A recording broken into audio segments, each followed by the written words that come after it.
You are listening to School of Talk. We are creating a world where every child experiences the power of a great teacher. We believe education is the answer. It has the power to conduct change, improve lives, unlock ideas, create opportunities, and build connections. It's the single greatest investment we can make today to create a better tomorrow. That's why we're on a mission to train, inform, and inspire educators around the world. Each week, we dive into a topic related to education, teaching, and learning. Whether you're an educator by trade or an educator by spirit, we've got something for you. Open up your mind and get ready to soak in some new learning. Class is in session.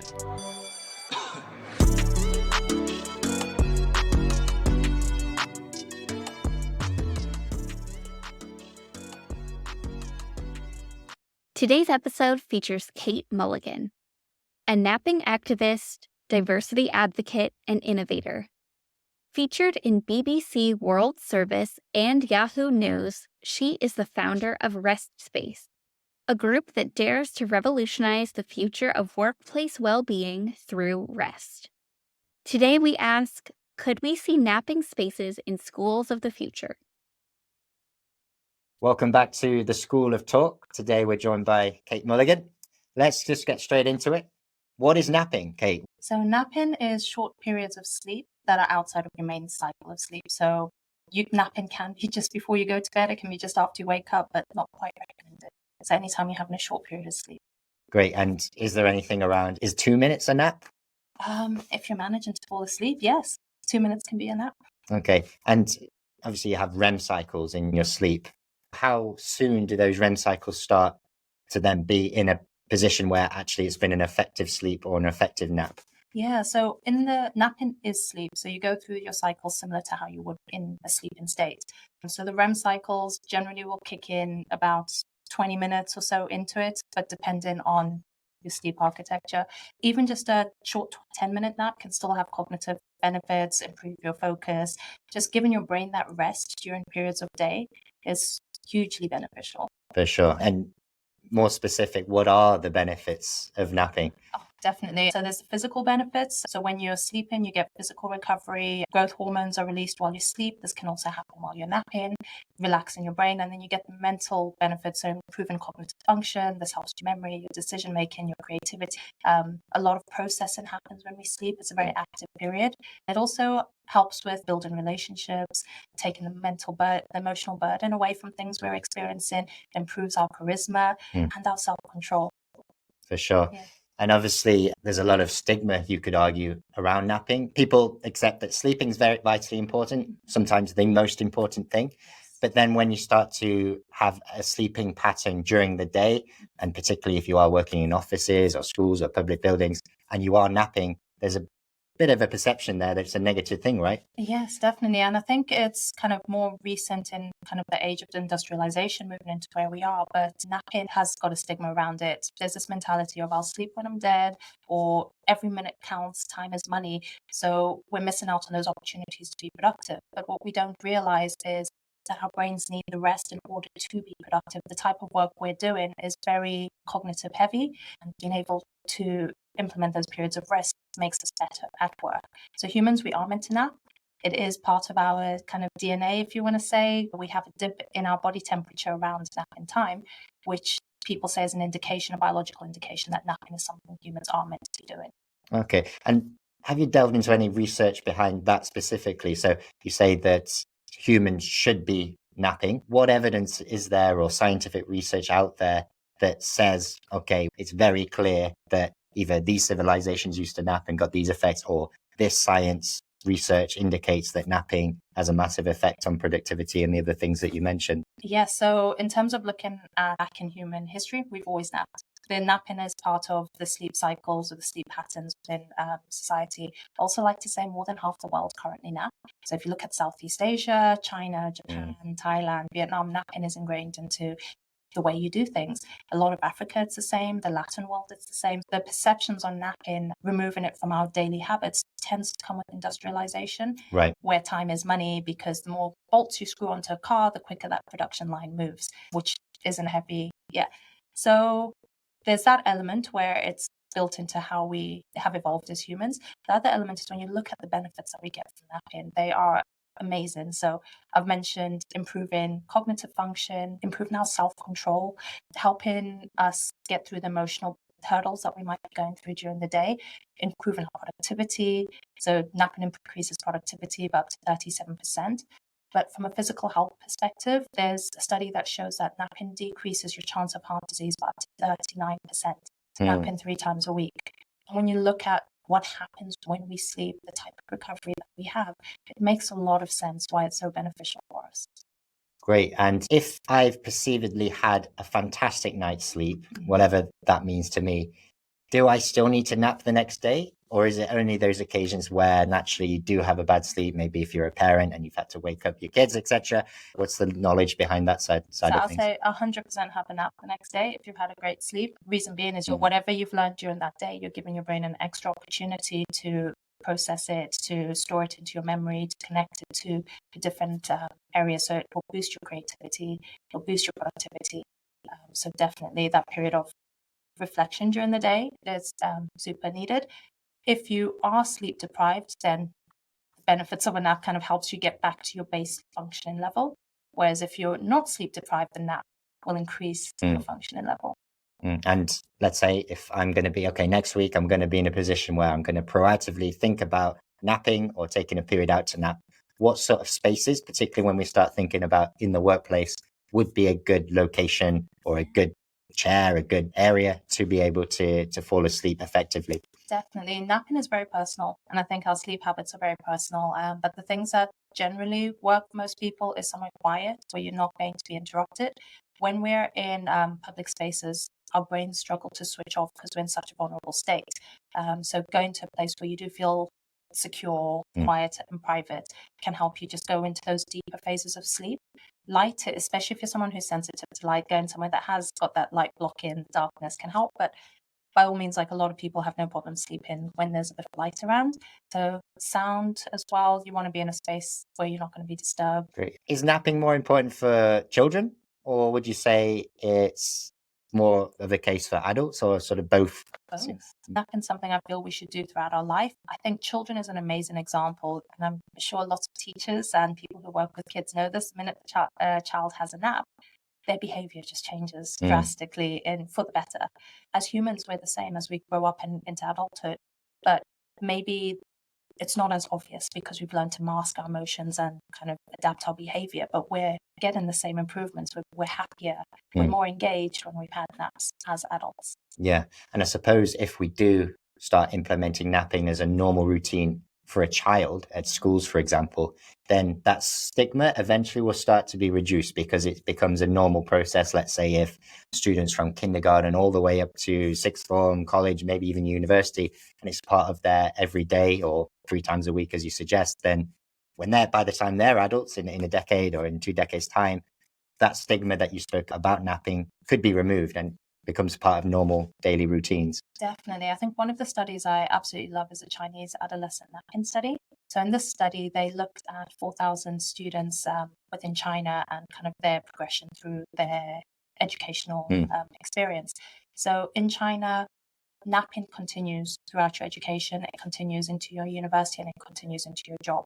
So all these institutions you touch part in encourage you to nap. There isn't a stigma around it, and it's part of your day. It's part of you being productive. There was this kind of antidote that you need to nap more as you get older because work gets harder. So especially for students, or the older the student gets, the more they need to nap because the work they're doing is more challenging. And it's interesting you mentioned China. I mean, I used to be a teacher in Vietnam, and on day one, and this is my first time as a teacher, I went out to Vietnam. On day one, I'm introduced to all the staff in the staff room, and I'm handed a bamboo mat. I thought, what's this for? Is this a gift from the staff, or what is it? Anyway, they explained that at break time, all of the teachers are, well, not all of them, because some need to obviously look after the kids as well, but the kids are sleeping. All the teachers in the staff room lay out their mats and they just sleep for 20 minutes or nap, sorry. But I just thought that was very funny. And at the time, me and the other English teacher that started at the same time initially thought it was quite comical because maybe we're biased in that stigma that we're talking about. But the adult teachers were napping every day at the schools. Have you done any research into how it can help in an education setting, both in terms of the teachers and, of course, the students themselves? Yeah. So I think one thing, teachers have it hard in terms of the hours. They have to be proactive. They have to be really engaged. I think when you're working with people, especially young people, how you come across and how you show up really changes the type of interactions and engagement that you can get. And that is mentally draining. That takes a lot out of you, and napping can help give you that boost. It can help get you into a space where you are more engaged with your students. So there's some great studies in the workplace that found leaders that napped were perceived as more charismatic. When they gave talks, the talks were rated as more engaging. Then there's relationship building. When you have had a nap, it takes you out of that fight and flight mode and brings you into the rest and relaxation mode.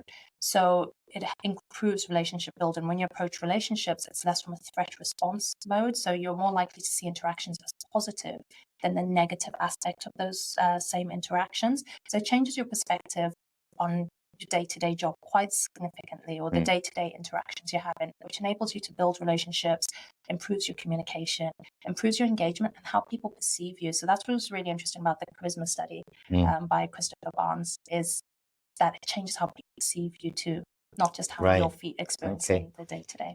And I suppose linked to education, that could be, let's say, a teacher, how the students perceive the teacher that's well napped as opposed to one that isn't. And I think a big piece, it improves your self-control. So as we go through the day, we have almost a limited amount of self-control, and we're using it in every decision making that we have throughout the day. When you nap, it tops that back up for you, and you're more likely to hold back that comment you wanted to say, or have that pause that you need before you reply, or think a bit deeper. So it takes away those more impulsive moments that you might have during the day. And that's why often when people are tired, the first thing they start to do is get a little bit snappy, a little bit, on edge. And as much as we try as humans not to be there, it's out of our control when we are sleep deprived. There's only so much that we can do. Yeah. And I wonder how many, let's say, students that are behaving badly in class, how much of that is to do with the fact that either they've had a poor sleep or indeed they could have had a nap, which would have prevented that misbehavior later on in the day. And linking to obviously the classroom, let's say the average daily schedule for students, let's say they probably wake up at 7, 7:15, 7:30 if they're lucky. I know I used to have to wake up at 6:30 and get a 15-mile bus to mine, but I lived in the sticks in Lincolnshire. And then school day probably starts at 8:30 or 9 o'clock, all the way to 3, 4.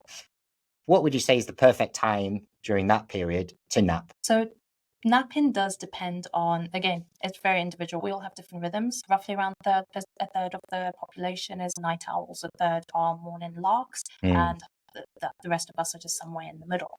So your perfect time might differ. So for a morning lark, someone who likes to wake up really early, then nap time might be a bit earlier. So it might even be like 11, 12-ish. For a night owl, someone who tends to go to bed later, wake up a bit later, maybe they're napping around 3, 4, even 5. So our napping times do depend on our circadian rhythms, and that's very kind of individual in a lot of aspects. But if you're waking up at 7 in the morning, probably around that lunchtime period, that's when you're really going to feel it. For sure. Yeah. And I guess if you were to implement this in a school, it would have to be regimented around the school timetable naturally. Now, at Teachaway, we run surveys every year, and around 20,000 teachers usually respond. And this year, I've got the figures here, 12% of teachers cite burnout as reasons why they're considering leaving teaching altogether. And we hear on the news all the time about teacher burnout, too much stress. COVID was a very difficult period for teachers. It was hard for everyone naturally, but I think teachers burned the brunt of a lot of the stresses that was involved naturally. 9% cite stress and mental health concerns as reason for leaving the profession as well.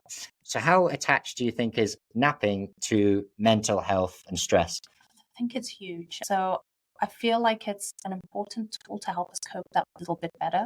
There are obviously underlying things that contribute to the stress that need to be addressed, but having more sleep and having naps, both of those can help improve the way that you deal with the day-to-day stresses. So we spoke about the self-control element. There's the other side around naps can help remove the emotional edge off of the things you're experiencing day to day. So if you did have a difficult student, that nap can help you carry on the evening a bit more disconnected from the emotional impact of the difficulty that you had there.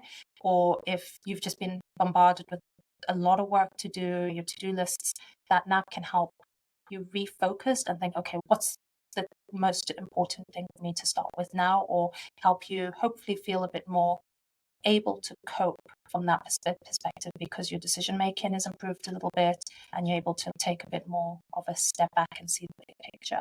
So I think there's a huge opportunity for us to be using naps to help with the burnout and with the stress. But obviously, there's underlying challenges that also need to be addressed.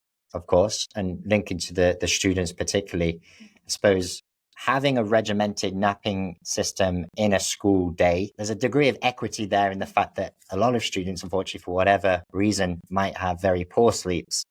Obviously, a lot's influenced by their conditions at home, how much importance parents place on sleeping. So having actually the schools leading the charge, if you like, in identifying that a good sleep or a good nap is vitally important to students performing as best as they can, for teachers performing as best as they can, is something that levels the playing field a bit. Sure. And if you look at it, there's a lot of napping studies done around education. There are some that show that increasing the amount of rest that students are getting can increase their grades by 1 or 2 grades. That's quite significant. If you think about the amount of extra classes you'd have to put on for students to have that type of increase, whereas a 20-minute nap after their break time can give you a similar results. So from the Chinese adolescent napping study, they found that the students that nap the longest and the most frequently actually have the best academic performance. So there's direct correlation between academic performance and the rest you're getting. It's kind of obvious when you start to look at what happens when we sleep. We store most of our memories in sleep. So everything you've been learning during the day, it's going to fizzle away, and maybe you're going to lose it by the time you go to bed. But if you have a nap, it's an extra opportunity for you to embed that into your memory. It doesn't only embed it, but it connects it to other things you've already learned. It also connects it to abstract concepts you might have learned. So when we're asleep, the way our brain interacts and connects things, this is where the creativity part comes in. It's not hindered by the structures or the way that we see life when we're awake. So the processing that happens is really powerful when we're asleep. And that nap time during the day gives you that extra bonus to it. Quite a lot of famous successful startup founders, and they say that they sometimes have whiteboards next to their bed because they know that when they're sleeping, they're making connections, they're bringing everything together, and then they're noting it down, because they know they'll forget it if they wake up. So that's a very interesting point from the side of the students. Now let's delve into what you actually do. You've done very well in giving the science there. How did you fall into napping? Has it been a passion for you for a long time? Where did that all start? Yeah, certainly. So it was in I've always been a napper. In my last kind of career or job, I like napping, but there wasn't the space with opportunity to nap. So I'd try and sneak naps in the toilet, or it led to a stage where I thought there was something wrong with me. Right. I started researching it, and this was before a lot of the sleep knowledge was quite public. And I was astounded just how beneficial naps are for you, considering there's something that still has a lot of stigma associated with them. So I started talking openly to my colleagues about napping, and I was finding most of them were napping. My boss at the time was telling me that every time they went into the men's toilet after lunch, there was someone snoring. Another colleague told me they used to come into work an hour earlier to nap because they had kids, Right. and they needed that extra opportunity. A friend said they used to sneak to the medical room to nap in the office. Their boss found out, and their boss now actually encourages them to go for a nap. So when they haven't had the nap, the boss knows straight away, oh, today you haven't had a nap today, you better go, because they noticed the difference in kind of the evening boot. So that's when I thought, okay, something needs to be done about this. There's a huge opportunity for all of us to just be having better days. We want to be great at our job. This is an amazing way for us to be even better and more impactful in the work that we do. And that's where I started doing what I do. And what is it that you do? The biggest challenge I found is a lot of people don't have a place to rest at work. So even though you want to nap, most people are napping in the toilets, unless you can find a conference room somewhere or a sofa, but most people are in the toilets. So I help create places to rest in working environments. I built napping pods that give you the essentials needed to progress. And I understand that you've obviously tried to implement this in the UK. What sort of industries have you had success in? Yeah, so we're currently working with Transport for London, for the drivers there to rest, because they also have quite difficult shift schedules. So those moments of rest during the day really make a huge difference. We're working with a couple of NHS hospitals, doctors, and I've seen like very similar products being used in universities. A lot of universities have got them in their libraries for students, and those have become a very popular feature. Yeah, and you've also speaking to school. How would that look like in implementing rest space into a school setting? Yeah, so I think the best opportunity there is first and foremost to start. There's a lot of opportunity for schools to start to create cultures that value and rest and that encourage it. So from our research, we found that 80% of people have napped at work in the last year. And then similar research has come out around looking at 1,000 American employees. And it's very similar. 80% of people are napping at work. But what we found in our research is that almost all of these people feel like they're being judged by their colleagues. But those same colleagues, they feel they've been judged for probably napping as well. So there's this huge stigma there where we feel guilty for napping, or we feel like we're being judged within work environments for napping. But actually, most people are doing it, and it's really great for you.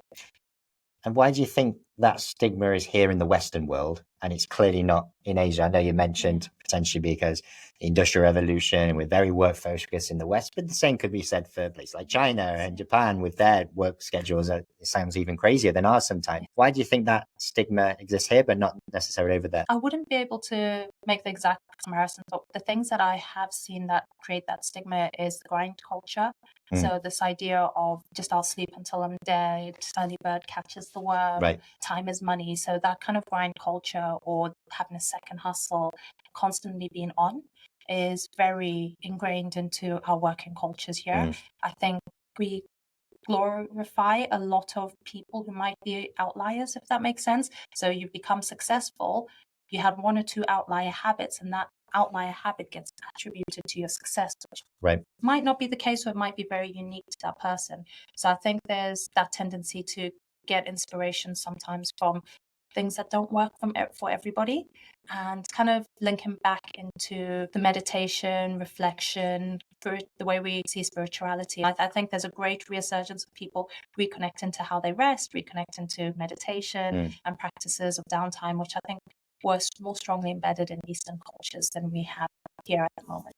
Right. And let's say we get to a situation where that stigma is removed and it's accepted that people can nap when they want. What would it look like in the sense of the architecture of the pod? And also, I guess, one issue is, let's say you are napping at work in an area, there's still going to be a degree of, I don't know, embarrassment because you're sleeping there. You mentioned snoring. If you're a snorer, you're probably less likely to go for a nap at work.